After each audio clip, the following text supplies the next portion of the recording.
Well, let's get started. So I guess Ancient Werewolves panel just happened, so I'm sure there's some TF people trying to make their way over. So let me just quickly get started with the introduction. This is the History of Transformation panel. A little bit about me. I've been involved in the furry community for about a little under 10 years now, but I've been a fan of transformation since I was a kid. Even before Animorphs was around, Animorphs came out during my childhood. I just like the idea of transforming into different animals. And you'll see that as I talk about my Taoist upbringing, there's a bit of a contradiction with that. So this is a panel I've been doing at a few cons for a few years now. It's evolved, it's grown over time. I slightly update it each time, but I have no script, I have no notes. Everything is kind of all ad-lib based off the history I've been researching and studying for many years now. So a little bit about me. You might know me as an artist. I'm one of the artists here at the Dealers Hall. I also specifically started drawing transformation as a kid. My upbringing, I was raised in a shamanic Taoist family. So I come from a tradition of transformation as not just a piece of history or a piece of fiction, but a living part of specific cultures and religious and cultural traditions. Later on, I went to Johns Hopkins University where I studied genetic biology. Some people might think, oh, did you study genetic biology because you want to learn more about transforming and no, that was completely separate, but it did help me, as you'll see with some of my artwork later on, where I use a lot of anatomy for my drawing. And after Johns Hopkins, I ended up vending at cons, where I found out there was a big interest in transformation. And if you've seen my booth, I focus a lot on transformation with my stuff. I've been working on my own book called the Shapeshifters Guidebook. It's actually helping me more with world building, but I've been researching the history of any instance of human to animal or human to object transformation throughout different cultures. And as you'll see, there's a lot of similarities, just like how the flood story has been common across all cultures across time. The idea of human to animal transformation is ingrained within human culture, folklore, mythology, and religious traditions. And to make things a little bit easier, we're going to break down this panel into 3 parts. We have about an hour and a half, so hopefully it'll fit nicely. Each half-hour block is going to cover each of these parts. And I'm going to divide it for specific reasons. First, because, like I said, a lot of these traditions are still very, very sacred to a lot of cultures around the world. I want to specifically separate a lot of shamanic and older traditions from what we call fairy tales and fiction, because while some of us from cultures who grew up separately might not realize this, again, this is a living, breathing tradition. Like I said, being raised Taoist, a lot of Taoists still believe in literal transformations in different forms. So we're going to talk about the first part, which is going to cover a lot of prehistory extending from shamanic traditions, how transformation has become rooted in a lot of religious traditions, and then we're going to talk about the bridge between fables and fairy tales to modern fiction.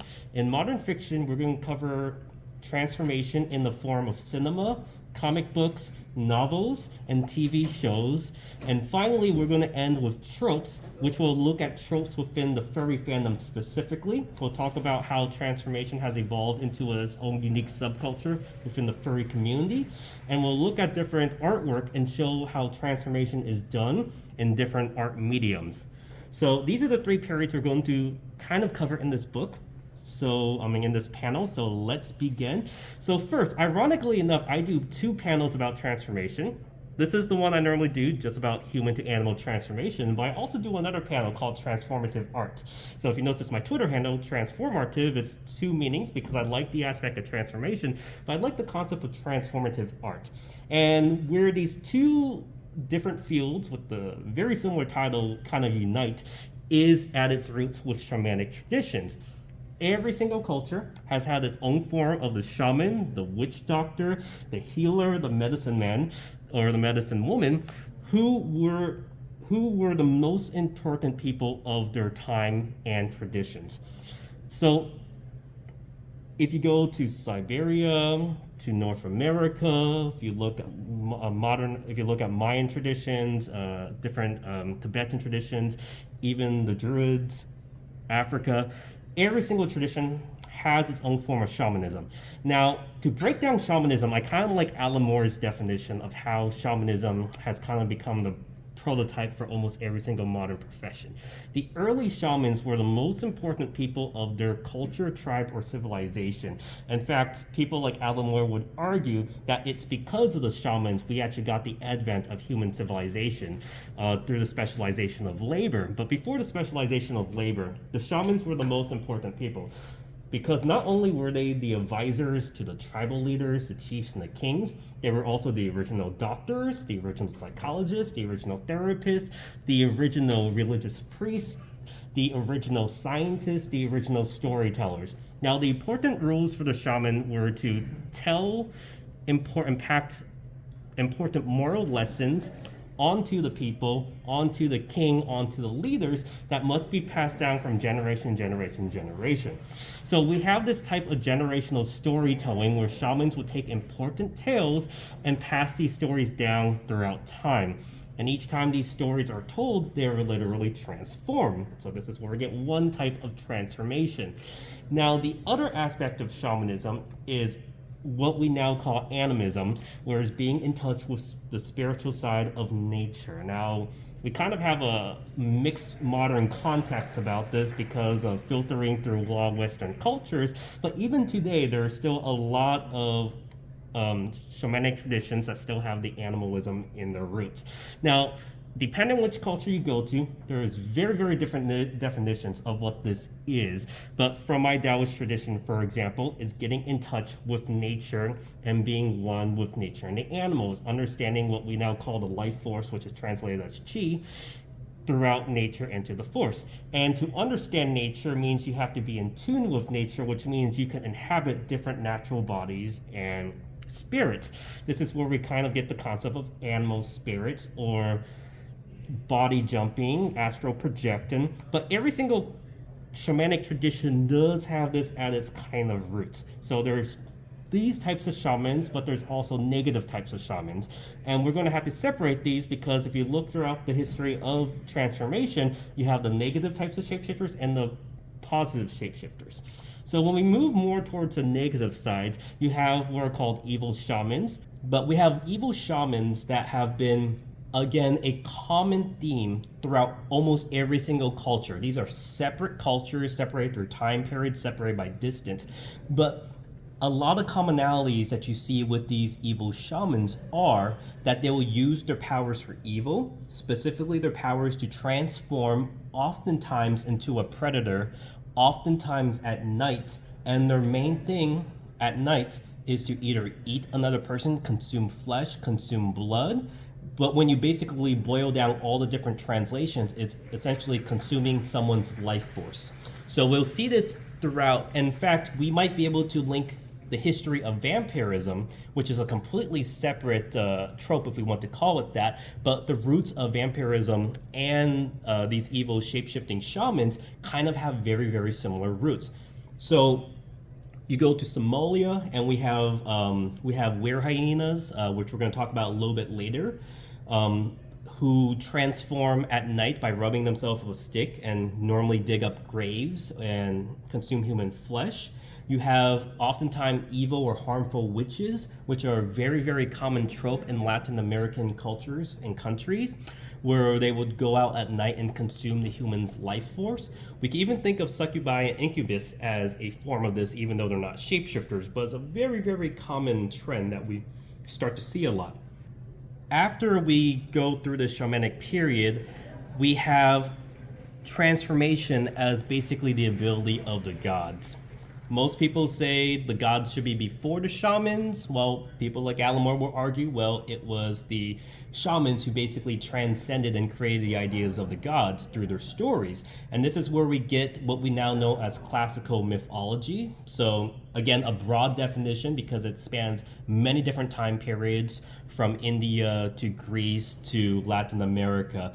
But we have shape-shifting as a default ability of the gods. So the gods are just gods. They have almost every single power. Shape-shifting is just one default power they had.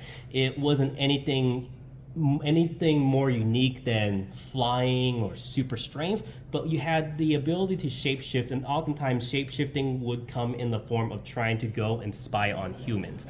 So we see this a lot, especially in East Asia and the Mediterranean cultures, where gods would kind of come down in animal form, not only to spy on humans, but sometimes to seduce them. Like Zeus is a common example of this. We have examples of gods who have to reincarnate into different forms to try to teach humans important lessons. You see this a lot in Buddhist, Taoist, and Hindu mythology. And we also have gods that are represented sometimes because they're stuck in different regenerated states and half human, half animal forms. I think everyone probably in the furry fandom knows one of the oldest sculptures in human history is one of anthropomorphic animals, and we see this represent a lot within these different gods, especially in Aztec, Mayan, and Egyptian mythology. You have animal-headed gods. It wasn't that the gods were specifically portrayed of animal heads. It was because it was an amalgamation of all these different forms they've taken on, and sometimes it's a way to represent all these different forms into one body. Now, when we go to Greek mythology, like Zeus, he would take on the form of an eagle, is one of his most common one, come down to earth, seduce people. So these were basically just the superpowers. Now, when the gods do it to themselves, it's considered a positive superpowers. When the gods do it to humans, it's considered punishment. So when a god turns you into an animal, that's not good news. Well, for us, we might like it, but for these ancients, this was considered a very bad punishment. And we see this a lot in Greek mythologies, where the gods will kind of punish, all these different humans that kind of, annoy them or didn't do a sacrifice right or too boastful, and turn them to different animals. So Artemis, the goddess of the moon and goddess of the hunt, most commonly would turn hunters into the wild game that they were trying to hunt, and often have their hunting dogs turn on them and eat them. Of course, we have Arachne, one of the most famous examples of this, of a mortal weaver getting into a contest with Athena and ending up being turned to a spider as a punishment. Then we get to a period where we have a lot of trickster gods pop up throughout all these different traditions. And the trickster gods, one of their main abilities was transformation. While beforehand, transformation was just a default ability of all the gods, once it came down to the trickster gods, that was like their one calling card superpower. So we would have examples like Loki, Coyote, Raven, Maui, even the Monkey King.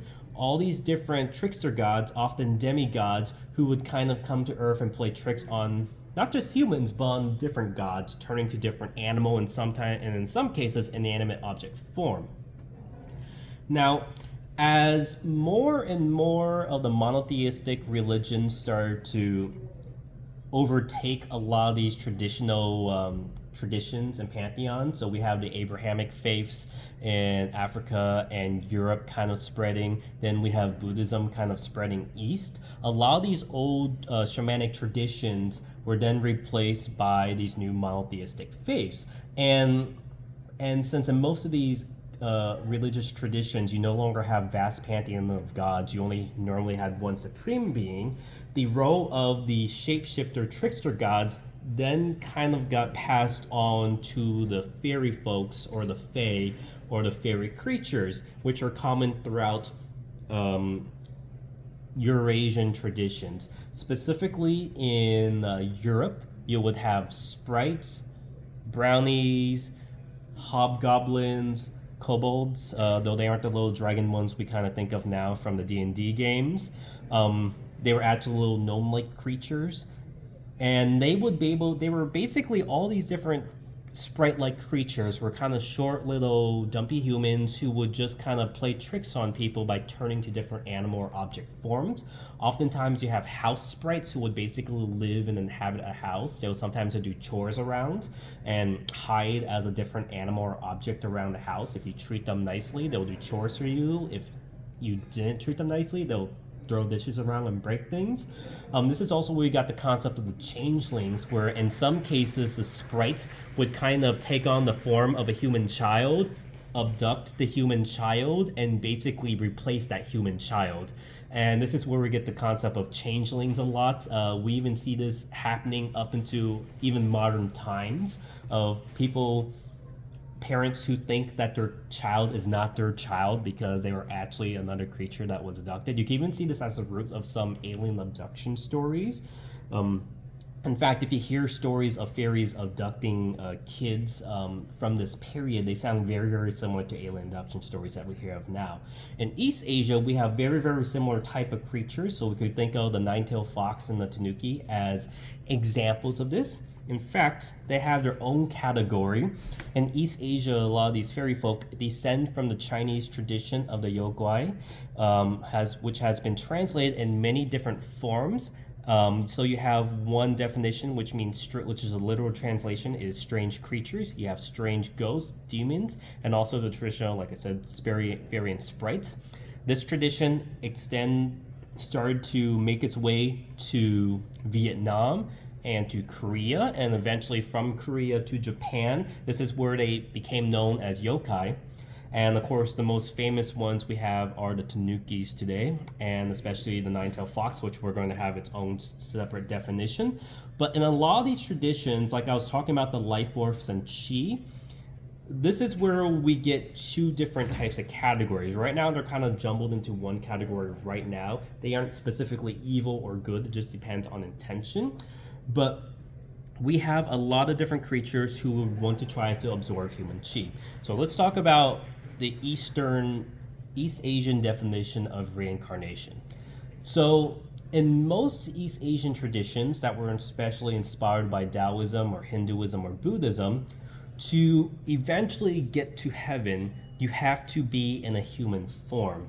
And because you have countless lifetimes of reincarnation, most of the times you'll end up in an animal body. And it's believed by doing good deeds in these animal forms, after so many lifetimes, you'll eventually make it to a human body. And after so many lifetimes of being a good human, you'll eventually find salvation and make it to the Taoist, Buddhist, or Hindu equivalent of heaven, or escaping nirvana in some traditions. Now, some animals are able to kind of learn this concept of how to escape this entire concept of reincarnation. Most of the time, these animals would live in the house of a wise master or sage and learn this concept. So in a lot of these traditions, to kind of bypass and escape all these constant cycles of reincarnation, you have a lot of stories of these animals trying to transform themselves into human bodies, and think of it as a way to kind of skip past all these cycles of reincarnation, because one of the risks of reincarnation is you might forget all the memories that you had in the previous lifetime, which means you basically start over from square zero again. So you have two different types of animals that could do it for good or for evil. So you have like the wise creatures who would kind of learn the concept of how to absorb chi and life force laterally, and these creatures would normally have long lifespans, thousands and thousands of years, and because they live such long lifetimes, they would look like giant versions of their former animal self, because it was believed the longer a spider or a fox lived, the larger it got. Then you had animals that wanted to absorb the life force in a different way. And this is where we go back to the evil shamans, where they would kind of eat human flesh or drink human blood or absorb chi through unnatural ways as a way to kind of gain human properties. And in most of these cases, they would look like monsters. They would be half human, half animal abominations, never able to completely obtain human form. And you have a lot of demons in East Asian traditions who are these half animal, half human abominations. And it's sometimes theorized that a lot of these monsters used to live on the Silk Road and eat travelers, and sometimes the gods will come down to Earth every few generations, banish these monsters, and they will move west and become worshipped as gods. That's why in some Chinese traditions they believe the Aztec and Egyptian gods, for example, are just these type of half-human, half-animal monsters who just ended up making their way there. That's why they still demand blood sacrifice to, consume life force. So you have this unique idea of life force and this concept, and what is unique is it gives rise to one of the most famous types of shapeshifters in East Asian culture, and these are the fox spirits. Nowadays we retroactively use the term werefoxes, but they aren't specifically humans who turn to foxes. These are foxes who turn to humans. So werefox is not a nice definition, but some other definitions we know them by are nine-tailed fox, for example. Or most famously, you might know the term kitsune. So in Japanese and Chinese traditions, these are normally portrayed as more positive creatures, and it's through many lifetimes. Like I said, they live for thousands and thousands of years. It's through each lifetime. Sometimes it depends on which tradition, but if they live every century or every millennium they lived, they would gain an extra tail. And finally, when a fox spirit gains 9 tails, that's seen as one of the most pure forms before they're finally able to achieve human form and go up to heaven. In Korean and Vietnamese tradition, they are not seen as specifically evil, but seen as more monstrous nuisances that are kind of like vampires. Sometimes, specifically within Korean and Vietnamese tradition, they would appear in the form of beautiful women and try to seduce humans into having sex, and by doing so, that's another way to kind of gain a life force. So while werewolves are heavily represented in Eastern and Western European traditions, we're going to see a lot of fox spirits represented in Eastern traditions. So they kind of fill the same niche. Now, because sometimes the foxes are considered werefoxes, they sometimes are in the category of were creatures. So we're going to kind of break down the were creature category. We're going to look at some different animals and beings that are considered were creatures now, and show how they might be similar, but some of them might be different. So a close relationship to these werefoxes and yokai are the werehorses of the Philippines, also called the Tikbalangs. So the Tikbalangs are kind of similar to the werefoxes, where they aren't specifically starting off as human, but they're not also starting off as horses. So this is where we get the kind of the weird middle ground between the Asian tradition of were creatures and the European traditions of were creatures. These are just anthropomorphic horses who can sometimes fully take on human form, sometimes they can fully take on horse form. Now, through the research I've been doing, a lot of these traditions seem to come from the Hindu god Vishnu, who, through one of his many incarnations, was able to take on a horse form. So here's Vishnu's incarnation, where he took on the form of a blue horse. And it was through this incarnation of Vishnu making its way east through the Silk Road, we got what's called the horse. The literal translation of this creature is called horseface. He is one of the guards of hell in Chinese tradition, and he's basically just the guardian of hell, and he has a horse face and a human body. And it's believed that through these different traditions, from the Hindu tradition of the avatars of Krishna being divine, to the more hellish infernal traditions of horse-faced creatures being the guardians of hell, that we had Asian traders finally making the way to the Philippines around the 7th century. And this is where we get that tradition of the Tikbalang, because there is no feral or wild or native horses in the Philippine Islands. So they didn't know what horses were when the first Chinese traders came with their horses.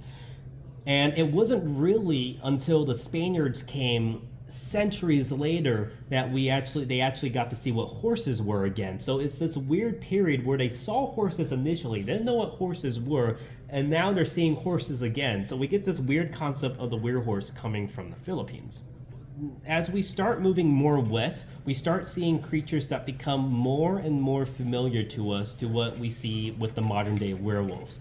So, like I was saying, as werewolves fill a specific niche in Europe, as the fox spirits fill the specific niche in East Asia, the Werehyenas fill this niche in Africa, and all throughout Africa, from the North African Barbary coast, including the Arabian Peninsula, all the way down south to the tip of South Africa, we have different variations of Werehyenas. A lot of these traditions were very separated, but a lot of them do have a lot of specific overlapping features.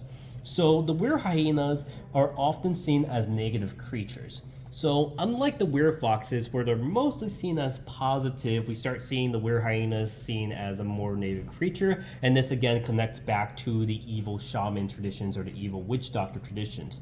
Now in Somalia, we have a type of Werehyena, though I'm not going to try to pronounce that phrase, but it translates to one who rubs himself with stick. And this is where we get one of the instances of a weird creature that has a specific transformation trigger, which we'll talk about later when we talk about transformation trope. But a transformation trigger is normally an enchanted item or object that induces transformation. Now for these Werehyenas, they would start off as humans during the day. At sundown, they will rub themselves with a magic stick and turn into a hyena man, normally dig up graves or go prey on different humans, and they will need to rub themselves back with that stick to turn back to human form before sunrise.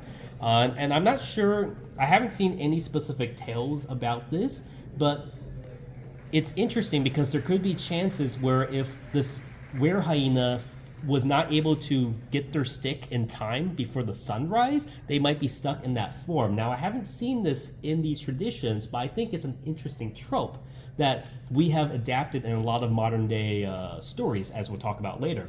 But one of the most interesting traditions, specifically when you go through when you start at Ethiopia, go west, and then go south, you have this large area of Africa.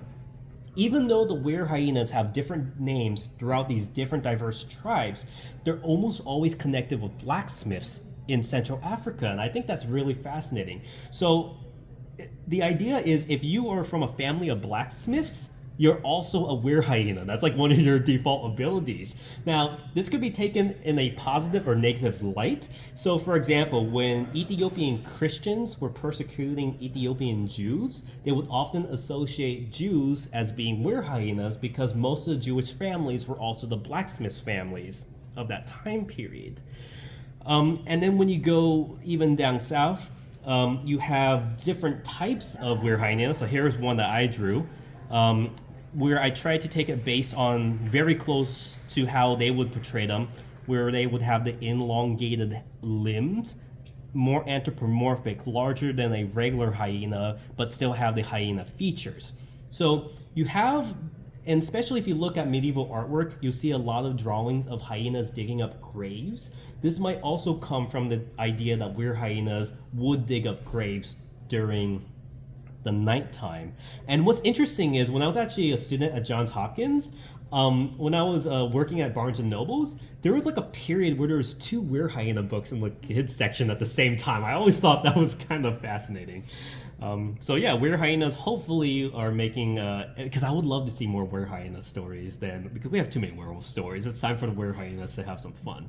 So, of course, we have to eventually get to the werewolves. Werewolves are such a big piece of the puzzle that I don't want to give all the attention to werewolves, but a lot of our modern tropes for shapeshifting do come from werewolves. So who was actually at the Ancient Werewolves panel that just happened right before? Okay, so that one probably covered a lot of the Greco-Roman werewolf traditions, which I'll quickly cover, but I'm going to focus on how these ancient werewolf traditions influence modern media. So we're going to kind of fast forward during that period and focus on the Christianization of these werewolves. So first, the earliest wolf transformation is from the Epic of Gilgamesh. In fact, it might be one of the earliest accounts of human to animal transformation that was induced by a divine being. And we have a shepherd who was transformed by the goddess Ishtar into a wolf and was actually torn up by their own dogs. So this again connects back. It's very similar to the traditions of Artemis turning hunters into stags or boars and have them torn up by their dogs. So we have this trope that seems to be very prevalent in the Middle East and Mediterranean cultures of turning into a wild animal and being devoured by your dogs.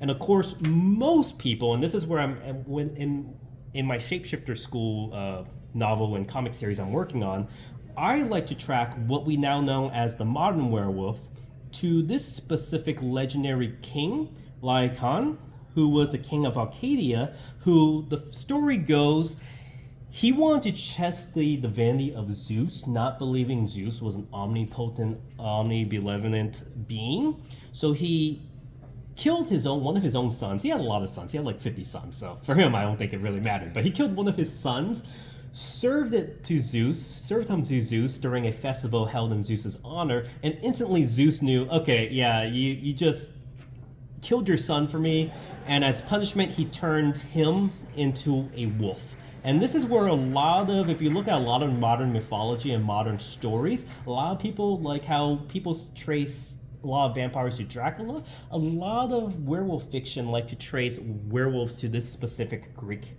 king of Arcadia. Now, there are many different variations of the story, so I can't cover all of them. But one of the most common variations is specifically at this specific festival, you had a lot of different people. Anyone who partook in eating human flesh at this festival was transformed into a wolf. Now, depending on tradition, these individuals were able to transform back to human form and were able to shift between human and animal form. If they abstained from eating human flesh for 9 to 10 years, again, depending on tradition, they would be able to transform back into a human form. So we have one example of an Acadian Olympic boxer he's a historical figure, he's a famous boxer, but it's believed he was one of these werewolves who partook in eating flesh during this festival, and because he abstained from eating human flesh for 10 years, he was able to transform back into human form. But, being a wolf for 10 years gave him a lot of athletic prowess, so he was able to be an Olympic champion. So we can even if we think about the werewolves, we can even think of the connections to the early Olympics, which I think are kind of fascinating. So I'm going to fast forward through these periods because I think this was covered in the previous panel, but there's a lot of fun stuff that we see coming from the Greco-Roman traditions. So one of what some people consider the first Western novel is the story of the Golden Ass. And it's funny because the story, when you actually read it, it's about a mortal human who's trying to, learn magic and transform himself into different animal forms. So in this specific case, he's trying to transform into a bird. The spell goes wrong, and he ends up transforming himself into a donkey. So the idea of trying to transform yourself into one form and transforming yourself into a different form is a common transformation trope we're going to start seeing a lot in later fiction and stories. But when we get to Rome specifically, you might know the story of Romulus and Remus, who were the founders of Rome, being nursed by their adopted mother, who was a she-wolf. Now, there are some traditions who try to retroactively connect werewolfism from the Roman tradition with the founding of Rome, because if you were nursed by a wolf, maybe these founders of Rome had some wolf DNA or wolf instincts within them, which is why Rome was such a ruthless city initially, being able to take over all the different Indian cities during this period.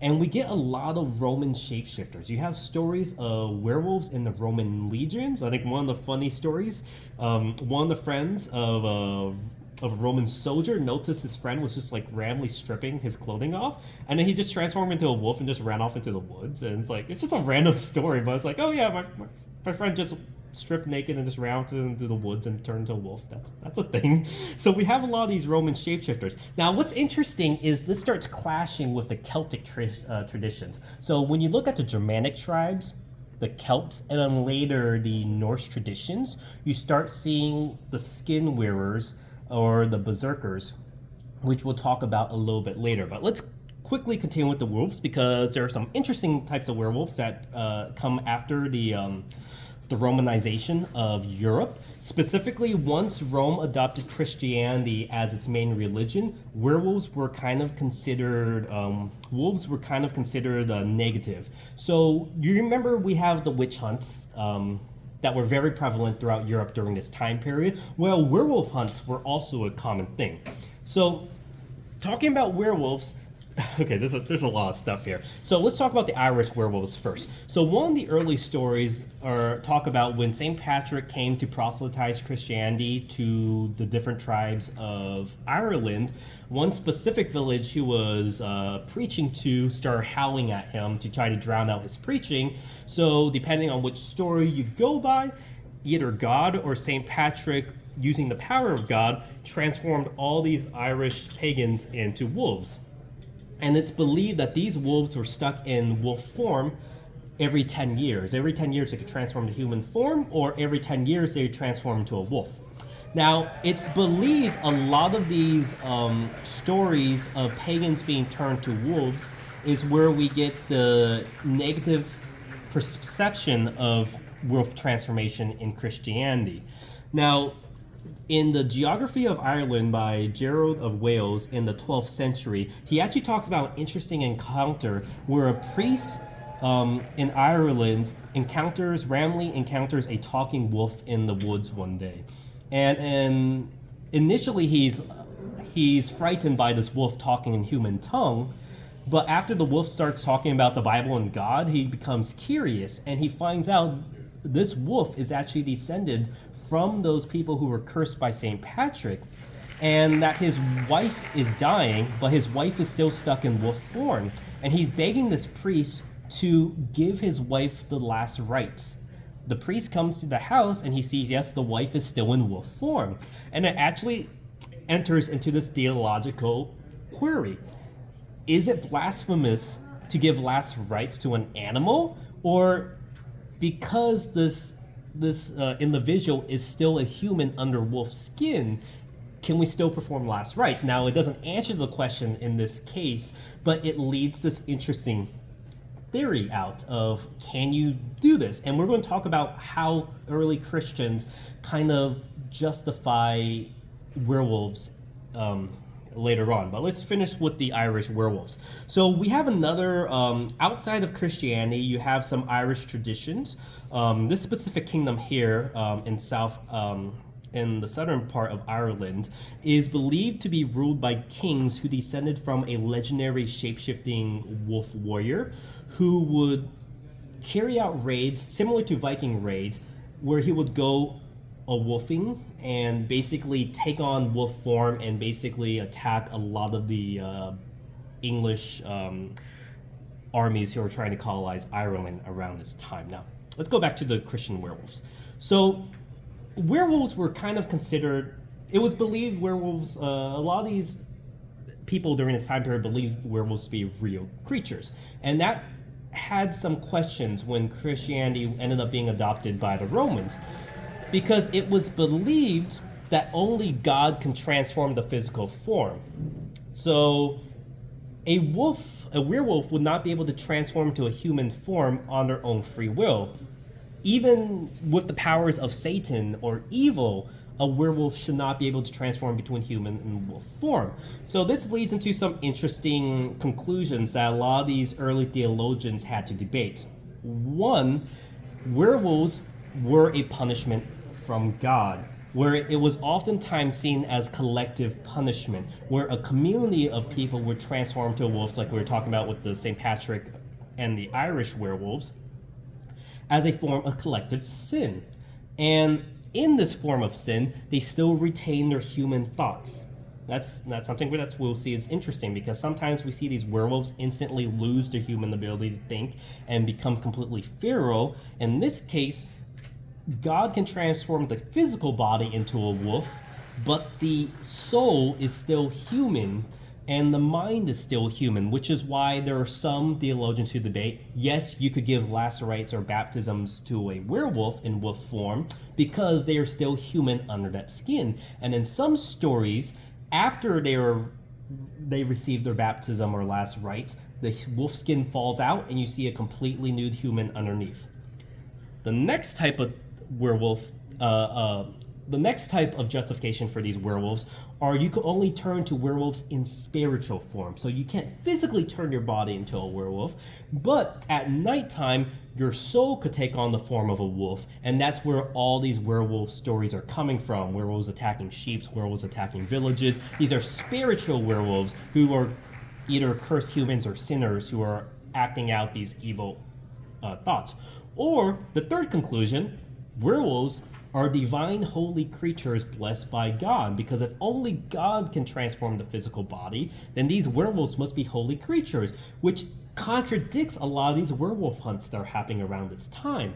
And we see this specifically with the stories of the different holy werewolves. Specifically, we're going to start with Saint Christopher. Saint Christopher is often depicted in a lot of iconography with a dog's head. So specifically not a wolf head, but a dog's head. But the theory came because St. Christopher came from the land of Canaan. It sounds like canine when translated into Latin. So it was believed by the Romans of this period that people who came from Canaan were actually dog-headed beings. So St. Christopher was often represented with a dog's head during this period. And because of this, there are a bunch of different stories of how this iconography came to be. One theory goes by historians, is to convert the Egyptians, specifically within Coptic Christianity, to convert the Egyptians to Christianity, to replace the iconography of Anubis. They would use the iconography of Saint Christopher as an equivalent of Christian worship to replace these old pagan traditions. The other stories go that Saint Christopher couldn't descend into heaven until he fully accepted Christ, and by fully accepting Christ, he finally lost his wolf head and became fully human. And we start seeing how this mirrors, like I was talking about in the East Asian traditions of having to reincarnate into human body to finally ascend to heaven. You start seeing this in Christianity, in the Christian tradition, where even if you can shift between human and wolf form, you still have to be in human form before you can finally ascend heaven. And this goes with some of the variations of the St. Christopher story. Now, we have people who were captured during these werewolf hunts and try to justify why they are werewolves. And some people will even argue, yes, I am a werewolf, but I'm a werewolf for God, using that definition of only werewolves can be given their ability by gods. And this is where we get different variations of the holy werewolves, specifically in Italy, where you can't transform your physical body. So these, like I was talking about, the spiritual transformation of the soul to an animal form, these were holy werewolves who would turn to wolves during their sleep, go down to hell, bow to demons and devil, and try to save some souls and bring them back. So you have this concept of people who admit, yes, I'm a werewolf, but I'm a werewolf for God. So very interesting, which is why the werewolf hunts were kind of seen separately from the witch hunts during this period, because you couldn't have a holy witch, but you could have a holy werewolf. Now, we kind of see werewolves in a negative tradition and negative light now, but through these ideas of trying to justify werewolves as holy beings, you start seeing more heroic wolf creatures pop up during this period. Specifically in France, we have a lot of different stories of werewolves who had their human clothing stolen by their cheating wives, and because they lost their human clothing, they can't transform back into human form, so they're stuck in wolf form. So this is going to be the opposite of the berserkers, who have animal pelts and can only transform back into their animal form once they receive their pelts. So this story appears of many times in French tradition, and specifically was even adapted into an Arthurian legend. And okay, it looks like we are running out of time, so I'm going to have to quickly go past this. One specific case had a knight who was serving a king after his wife stole his clothing after cheating on him. He was stuck in wolf form for about 7 years. The king he served noticed this wolf was obedient to him and very tame, and decided to take him on during his raids and hunting parties. And it was only when the werewolf would only bark and attack his wife and the person she was cheating on with, that the king realized this wolf had a connection to these two. and eventually was able to help his wolf friend get his human clothing back, and finally able to transform back to human form. Now, this is where we kind of get werewolves as the villain. Very, as we start moving from the legendary mythology period to the more fairy tale fable period, we start seeing more of the big bad wolf type stories. Now, nowadays, when we think about the big bad wolf, we don't really think of it as a werewolf. But if you actually look at some of these old stories, especially if we look at the early versions of Little Red Riding Hood, how was it that the wolf was able to disguise himself as the grandmother? Nowadays, we kind of think of the funny scene of a wolf just wearing the grandmother's clothing and glasses. But in some early variations of the stories, again, there's so many different variations of Little Red Riding Hood, the wolf actually took on the form of the grandmother, but with some carryover wolf features. And we're going to talk about this. This is called morphic resonance, where some characteristics of the animal form appear in the human form, and vice versa, where some aspects of the human form appear in the animal form. We're going to talk about that when we go to the furry art form.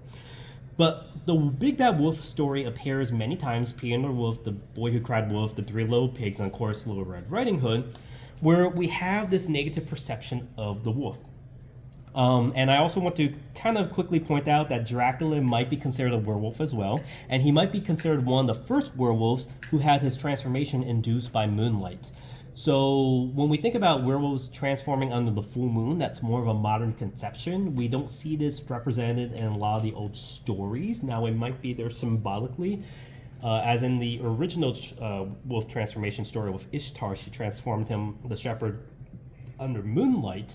But when we finally get to the story of Dracula, again, the vampiric traditions continued with that, where he would try to steal life force in the form of human blood, take on many wives. But Dracula would also transform into not just a bat, but into a wolf during certain periods. And moonlight was described in the original story every time this wolf transformation take place. So there are some theories this is where the moon-induced transformation, which later inspired the werewolf movies that we'll see in the 1930s. But going back to fairy tales, most transformation can fall under the ATU motif index. So this is what I specifically use. I don't see as many people who study transformation in academia use this, but I specifically use this for my own classification because while it's kind of flawed, it's a very handy archetype motif for studying transformation.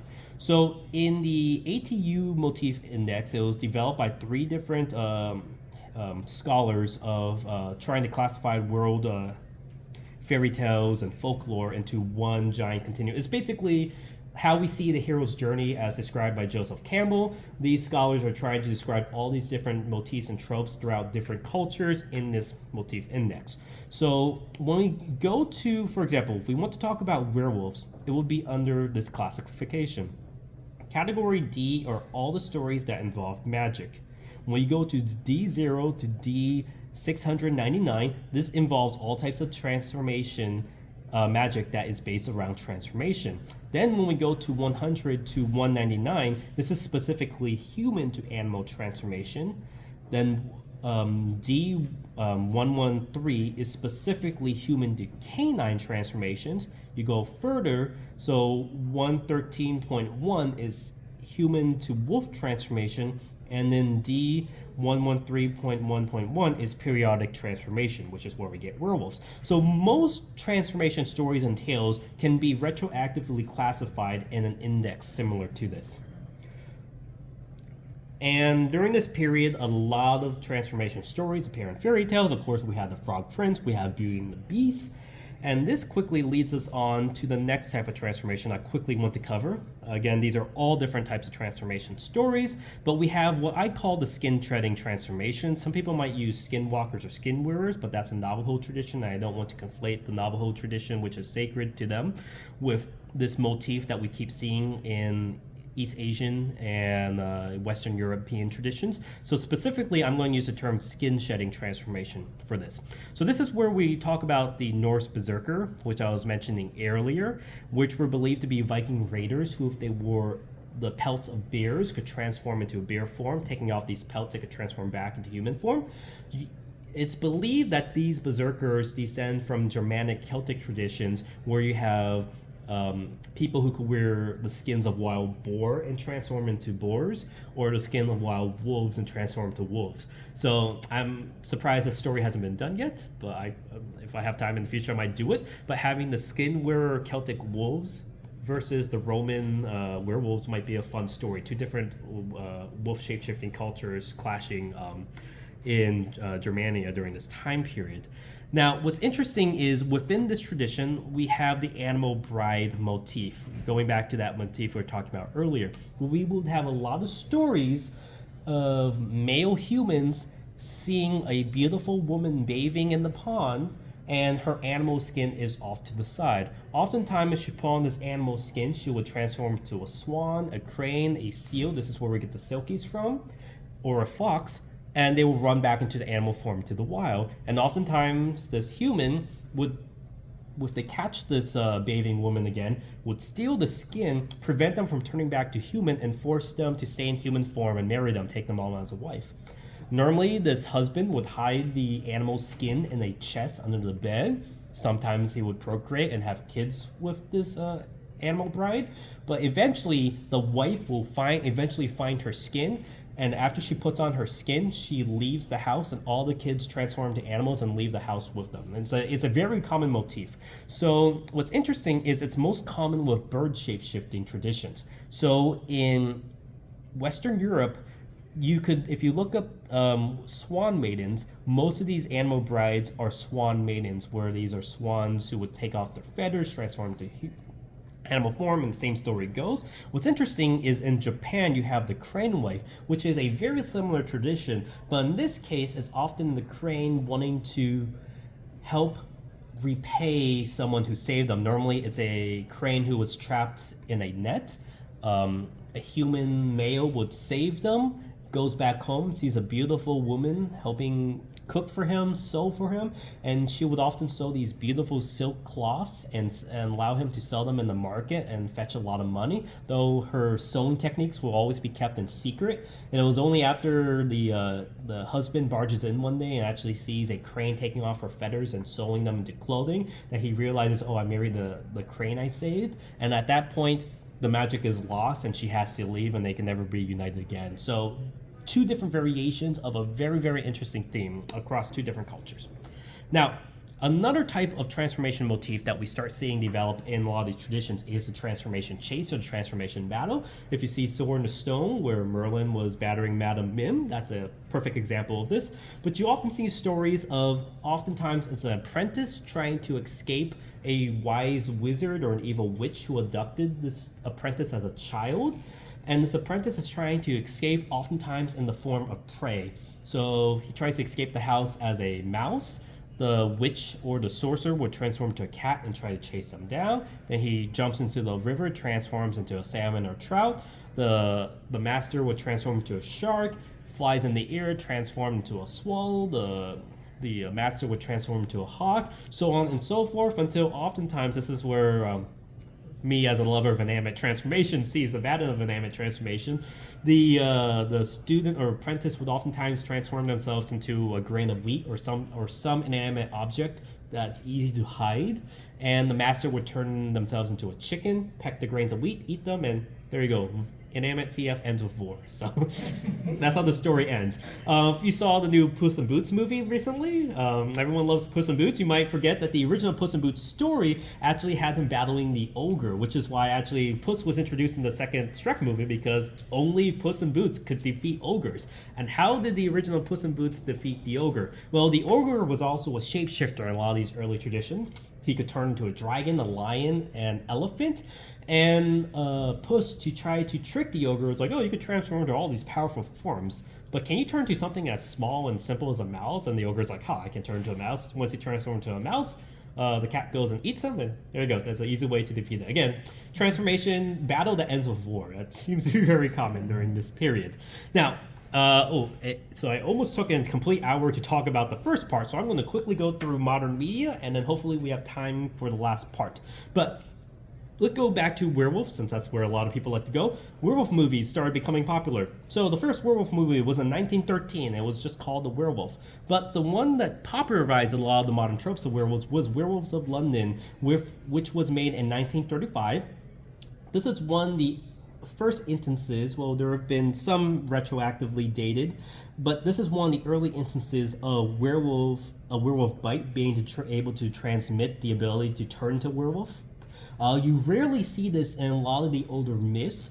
The only tradition I can find is the Cajun tradition in Louisiana, where if you abstain from Lent and you're not a good practicing Catholic, you turn into a type of werewolf that can bite other people and turn them into werewolves.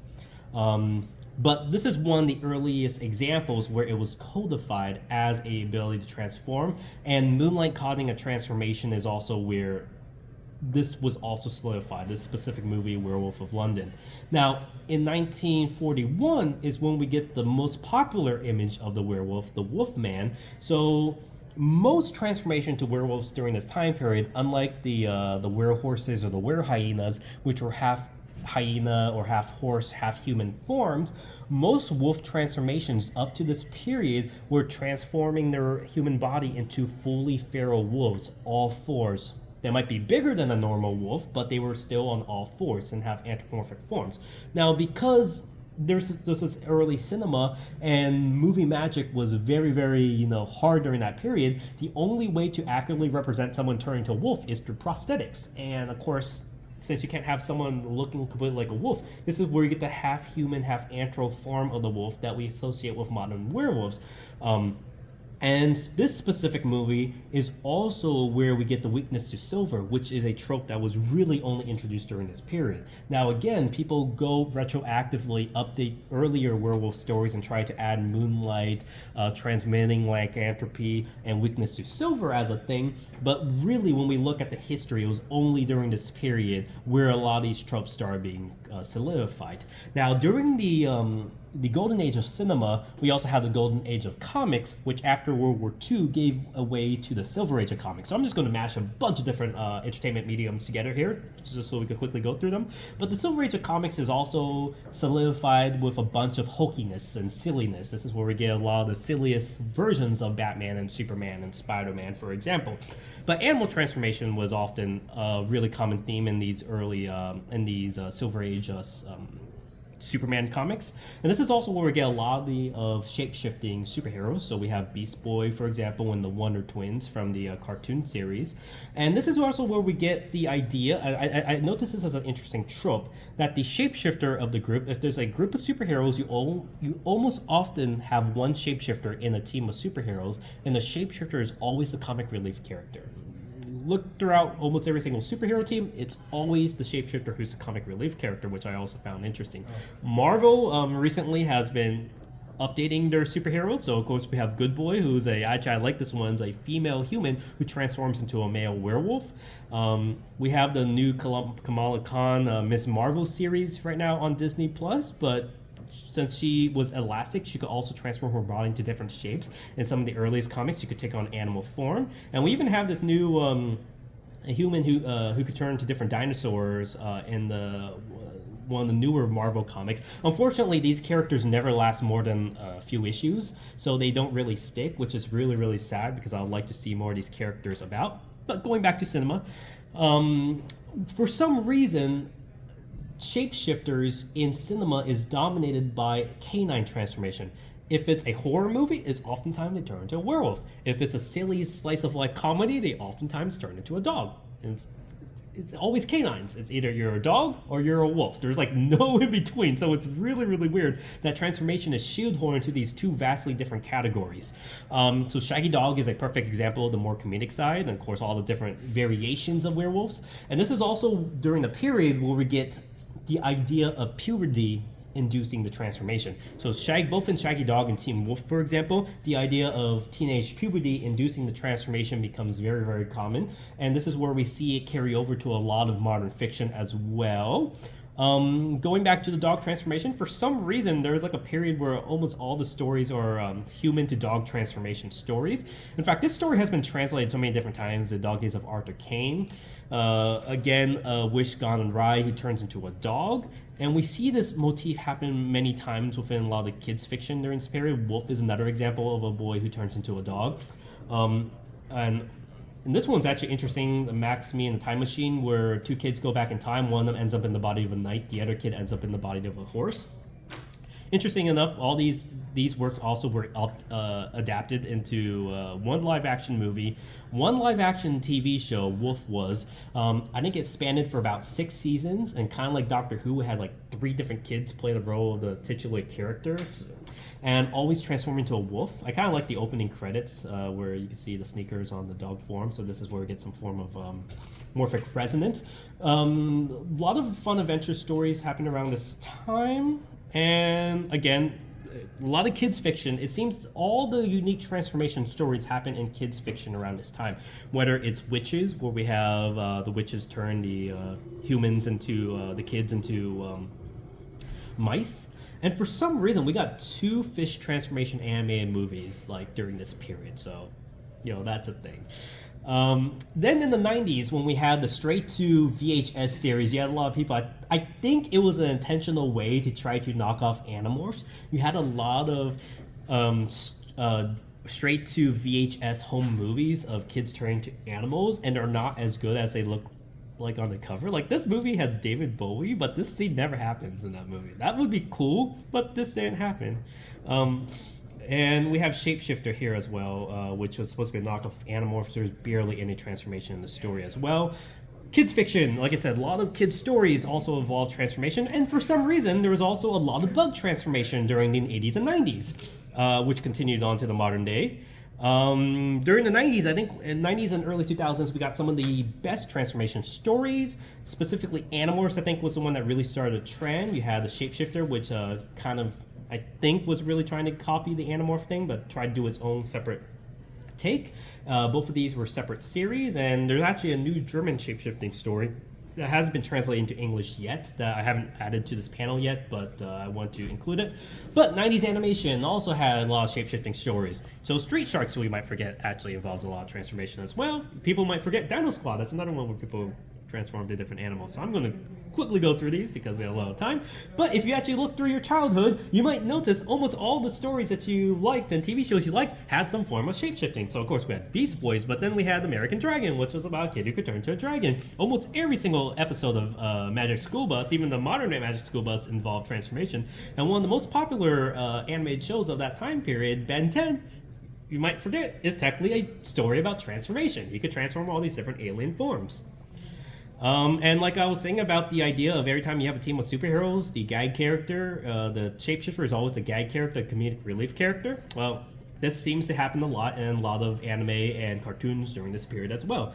And my theory is the gag character, it's the gag character trope, because a lot of times the shapeshifter has a sad, tragic backstory. So to kind of combat the sad, tragic backstory element, you make him the gag character. So we had werewolf stories also adapted for kids during this period as well. Here's another bug transformation story.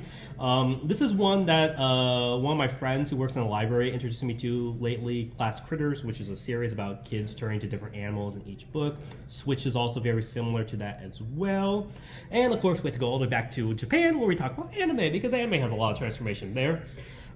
So one of my favorite series during my childhood was KO Beasts, which this is where we had the transformation trigger takes place. For example, the main character Juan, he transforms into this anthropomorphic lion every time he sneezes. So this is one instance of a trigger that is based off a physical reaction. Fruit baskets is another example of a transformation trigger. Every time one of these characters are hugged, they transform into an animal in the Chinese zodiac. Let me see, we have time. And for some weird reason, this is another thing I noticed, because there's a lot of tropes. I think I'm the only one who's really collecting all these different niche tropes together. But for some reason, whenever you have a Mon series, so Mon series, the Digimon, Pokemon, that type of thing, where you have, you know, people battling with different monsters, you always have an incarnation of a Mon series where the characters transform into the monsters they are battling. And in the cases where you have the characters transform into the animal they're battling, in most cases, the protagonist always turns into a blue canine for some reason. So, so we have Card Liver, for example. The main character transforms into this blue wolf. You had Card Vanguard, where his first form in the first episode, he transformed to this weird wolf-like creature. Digimon Frontier, he turns into a robotic wolf, which is kind of cool. And of course, Pokemon Mystery Dungeons, you could turn into a Lucario, so that's kind of fun. Disney is the other group we have to mention. So almost every single Disney is a transformation story. Go back and look. Every single Disney movie has some form of transformation. Even the first Disney animated movie, Snow White, it's maybe not a transformation you like, but the evil queen transformed herself into an old hag. That's a transformation right there. Maleficent transformed herself into a dragon. Of course, one of the most famous transformation, that's either Nightmare Horrorfield or someone's childhood upbringing, is the Pinocchio Pleasure Island, where people turn into donkeys. You had an entire movie, you know, Emperor's New Groove, about turning to a llama. Brother Bear was again another transformation stories. And one of the few examples where an anime transformation was actually done in a positive light was Beauty and the Beast, where you had the servants turn to household objects, and of course the main character was a prince who turned to a beast as well. And Disney's continuing the tradition. Almost every single Disney movie, even the last 2 years, almost every single Disney movie, Turning Red, Luca, even Soul and The Last Dragon, there's actually transformation in those movies as well. If you think about body swap as a type of transformation, yes, Soul was a transformation stories.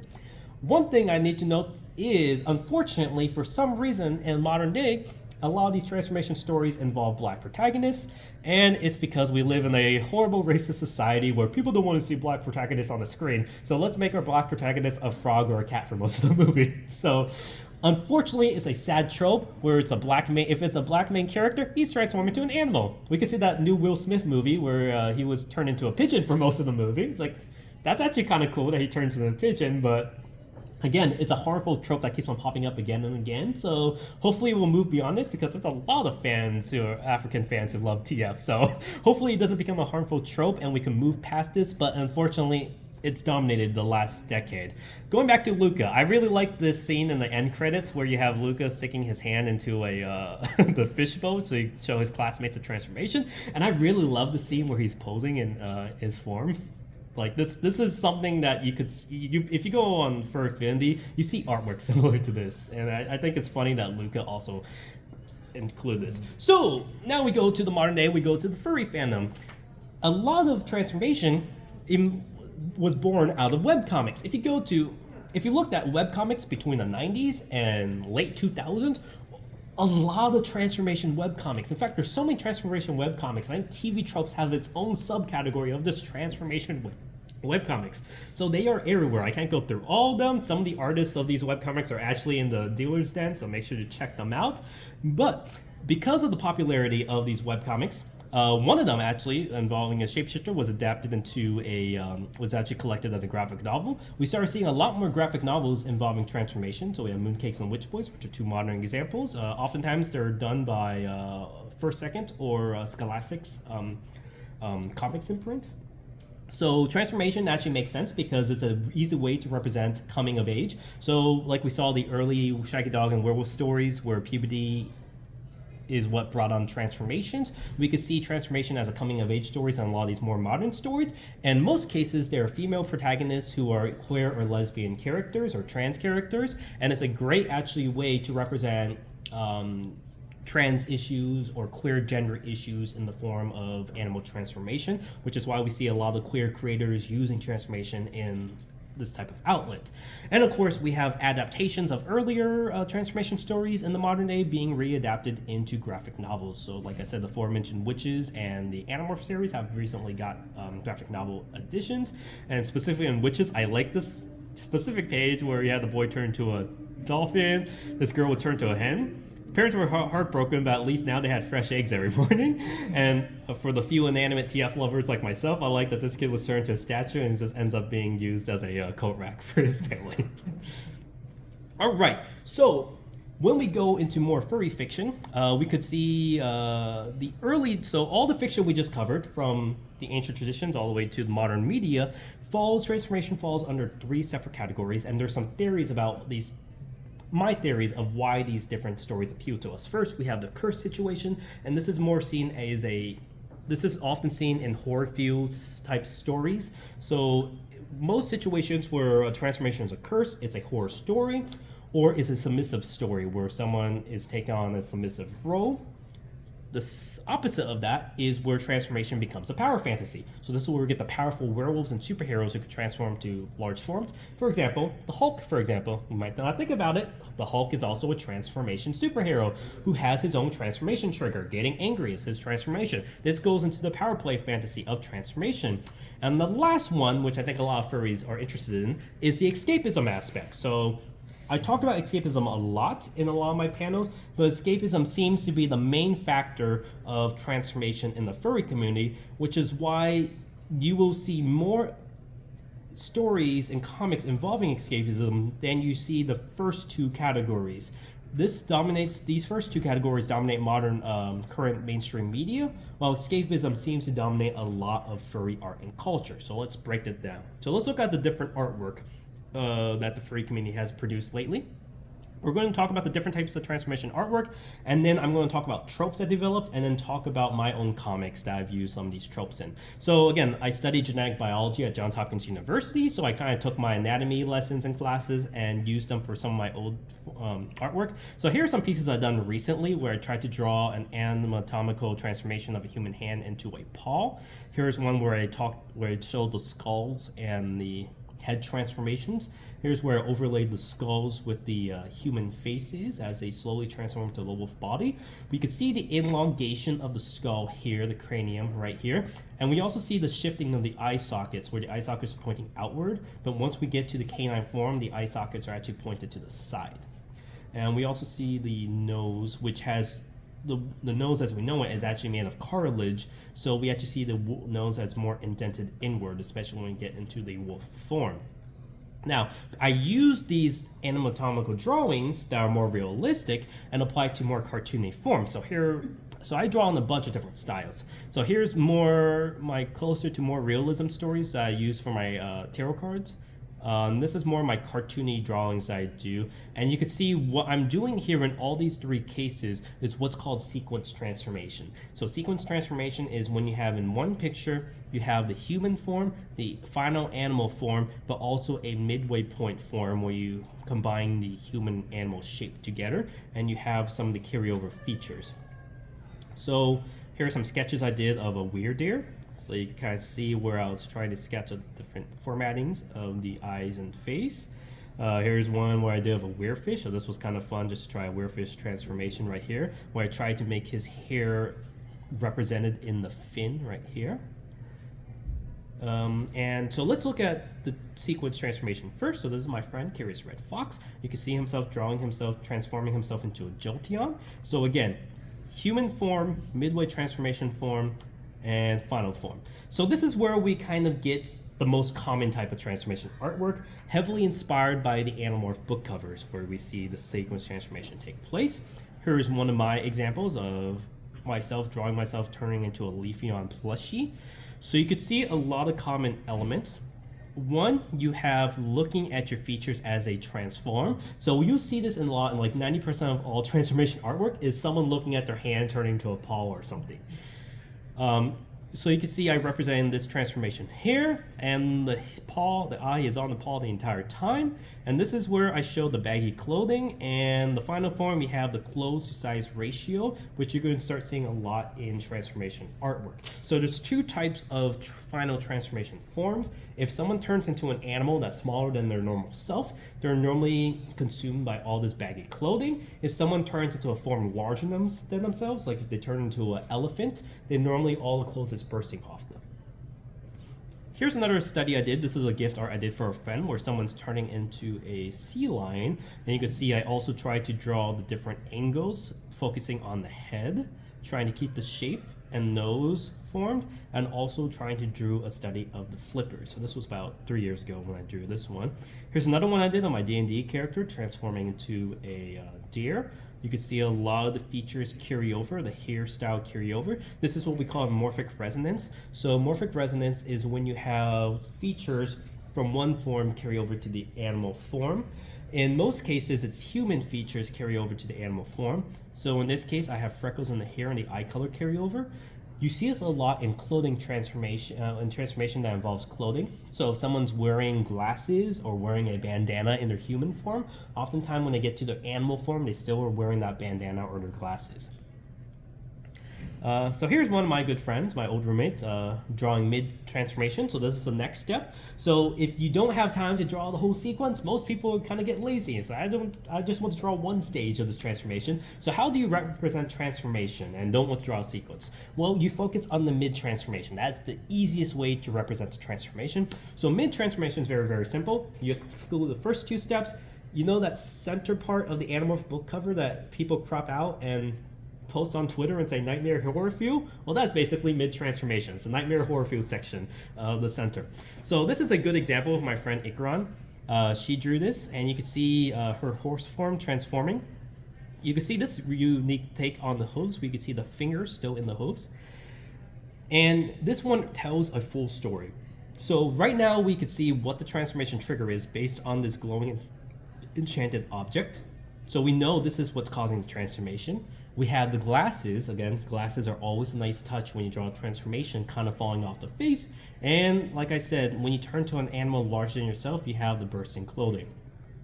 So here's a mid-transformation I drew of myself turning to one new starter Pokemon from the new series. And you can see how I drew the baggy clothing around me. So the exact opposite, unlike the clothes bursting, you have the baggy clothing forming around you. And again, looking at the hand, looking at the paw, common feature you draw. Here's another one I drew of another person transforming into a Lycaon. Again, so more morphic resonance creatures. This character has piercings, lip and earrings. And you can see these earrings are continued over to this form. While the clothing fell off because they're now in a smaller form, the earrings and ear piercings are still in the new form. So here's some other mid-transformation drawings I've drawn. Here's my Pinata character in their midway between their human and animal form. And here's one of the bird transformations I drew based off one of the old Fruit Loop commercials.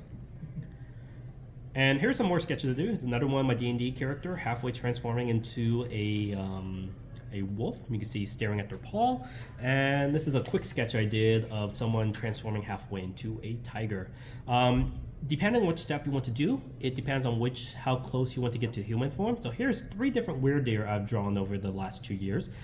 In this side, you have the weirdeer closer to human form. So basically, it still has all the human features, but they have elements of the of the deer pattern on their body.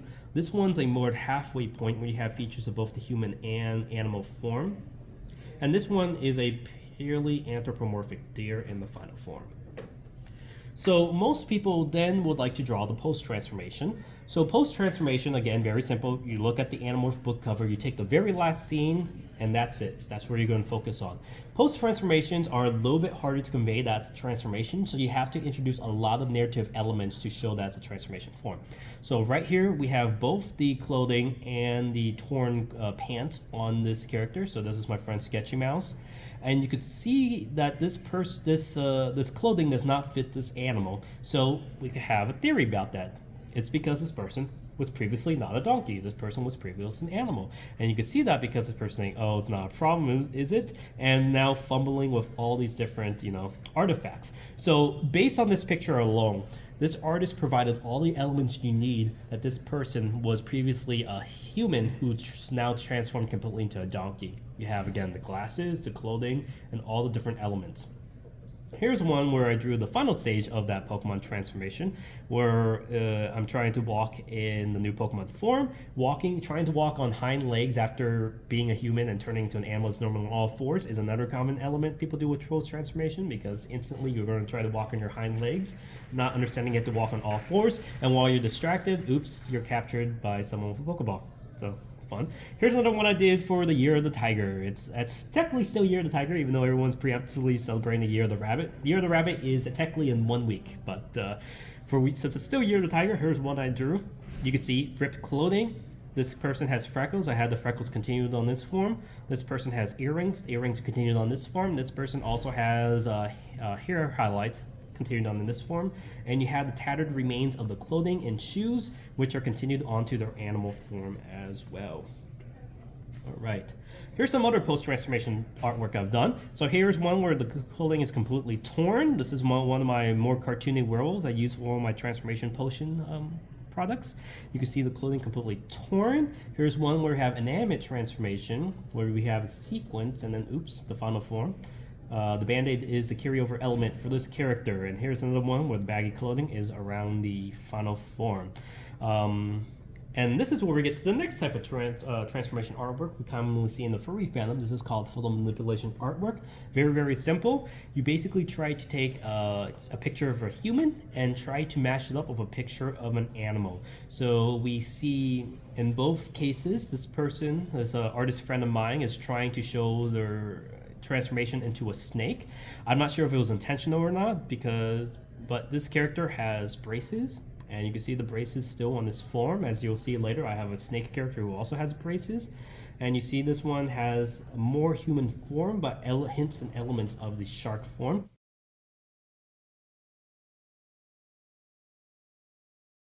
Here was one of my attempts of manipulation I did a few years ago. So this character is turning to a horse. This person still has their braces on, so I photoshopped the braces onto the horse form. I kept the human eye and I kept the human hairstyle. So the most common elements you'll see into the new animal form are the eyes. The human eyes are often the most noticeable features in transformation. In fact, most werewolf stories and movies will still have the human eye in the werewolf form and the hairstyle in the werewolf form. The next type is the transformation comic. So this is my friend Korn, who drew this fun transformation sequence where the Squire of the Night is transformed into a horse. You can see the magic rune here is the inducing trigger element that causes the transformation. And you can see he's a little upset being a horse, but afterwards is confused. Wait, what just happened? Which I think is really fun. A very, very short transformation sequence, but tells the entire story in 4 panels. Speaking of comics, I'm going to talk a little bit about the comics I've been working on. So Would Have Bit You is a webcomic about a snake shapeshifter and a weremouse who end up dating with each other. So vastly different characters. You have the jock who transforms into the mouse, and you have the nerd who transforms into the snake. And the morphic resonance features I have with these characters are the mouse has the ear studs, and the snake has his braces and glasses in both forms. So here's more of the characters. Here's a midway transformation of these characters. And because it's often an element that most people don't point out, I like to have that meta joke of the different characters. Why does your mouse have the ear piercings and why does your snake have braces? Because most people ignore it in these fictions. I'm surprised every time you see a magic school bus shows, people don't point out, hey, why does this fox have glasses for some reason? So I'd like to point it out in my comics. There's one of the comics I did where they took a selfie of themselves in animal form and it went viral. Different forms. I'm going to quickly go through them. And here's one where I have a funny element where it seems to be a giant mouse, but ends up being a small mouse in a model playset. This is one where he needs to have a mouse for a science fair experiment, but couldn't find his mouse, so he decided to ask, hey, why don't you be a mouse for my science fair project? And I like these tropes where it's like, okay, you know your friend's a dog, hey, can you just pretend to be my pet dog for the week just so you can impress my girlfriend or something? Or have you over for a fair? Or can you just turn to a bird for like a day and I have you around my shoulder just for my pirate cosplay? It'd be fun, right? So I like the idea of people asking their shapeshifter friends to turn to something for like just a while and help them around. And I also like the implications where if you are an animal for a period, that makes a lot of different things kind of awkward. So for example, our character Evan here is a weremouse, so he turns into a mouse, and his classmate here is talking about feeding mice to his pet centipedes.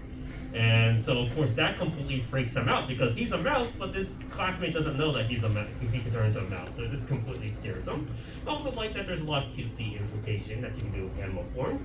Well, mice might be eaten by snakes in wild, because they are both shapeshifters. They know that each of them will not, hopefully, eat the other. So transformation can have a lot of different elements and stories. It could serve a narrative purpose or a metaphorical purpose. Here's one of the comics I try to draw completely in shonen manga style. So this is one called Lightsaber, about a guy who turns into a dinosaur pool toy. But in the first issue, I don't point out he's a pool toy. I make it look like he's a dinosaur. So all the elements of the transformation makes it look he turned into a dinosaur. Then you turn a page, and boom, he's actually a pool toy, not an actual dinosaur. This is another one I did. This combines inanimate transformation with animal transformation. So this kid could turn to paper, and paper form. He could fold himself into different origami shapes. This one, his friend is trying to fold him back. He folds him into a dragon, and he poofs back, now in dragon form instead of human form. And if you follow my Twitter, I sometimes draw a bunch of silly transformation stories just to kind of represent my moods during the day. So sometimes I like drawing inanimate transformation a lot, hence my other username in Animorphs. Here I drew myself turning into a pumpkin to kind of relax. Oops, it's okay, I'm fine, but it looks like someone tries to use me as a jack-o'-lantern. And this is what I use to represent grogginess, because sometimes I have bad sleeping schedules. I wake up and my head feels like someone just took a chunk of my brain out. So this is how I represent it with this jack-o'-lantern transformation. Here's one. I've adopted the seahorse as kind of my persona recently. I haven't really had a specific persona. My mascot here, Bash, is more of a mascot. But I started representing myself as a seahorse because I kind of like how that entails a lot of different things. Because seahorses are kind of more helpless when they're stuck in that form. So this kind of represents the times I have writer's block or artist block. So here's one of the transformations of myself into a seahorse. And I think with that, you guys, if you come to my booth, you could see I have a lot of fun transformation stuff all throughout the stuff. And since we're running out of time, I think this is where I have to end the panel. So thank you all for coming to the panel. Come check out the booth. I have a lot of fun transformation stuff. I have a new werewolf coin. I have the Shapeshifter passport. I have my comic series. And with that, thank you all for coming to my panel. I'm having my con transformation panel 30 minutes in the next hotel room. So if you guys are interested in con history, come check that out. But if not, enjoy your rest of your time here at Further Confusion. Thank you very much.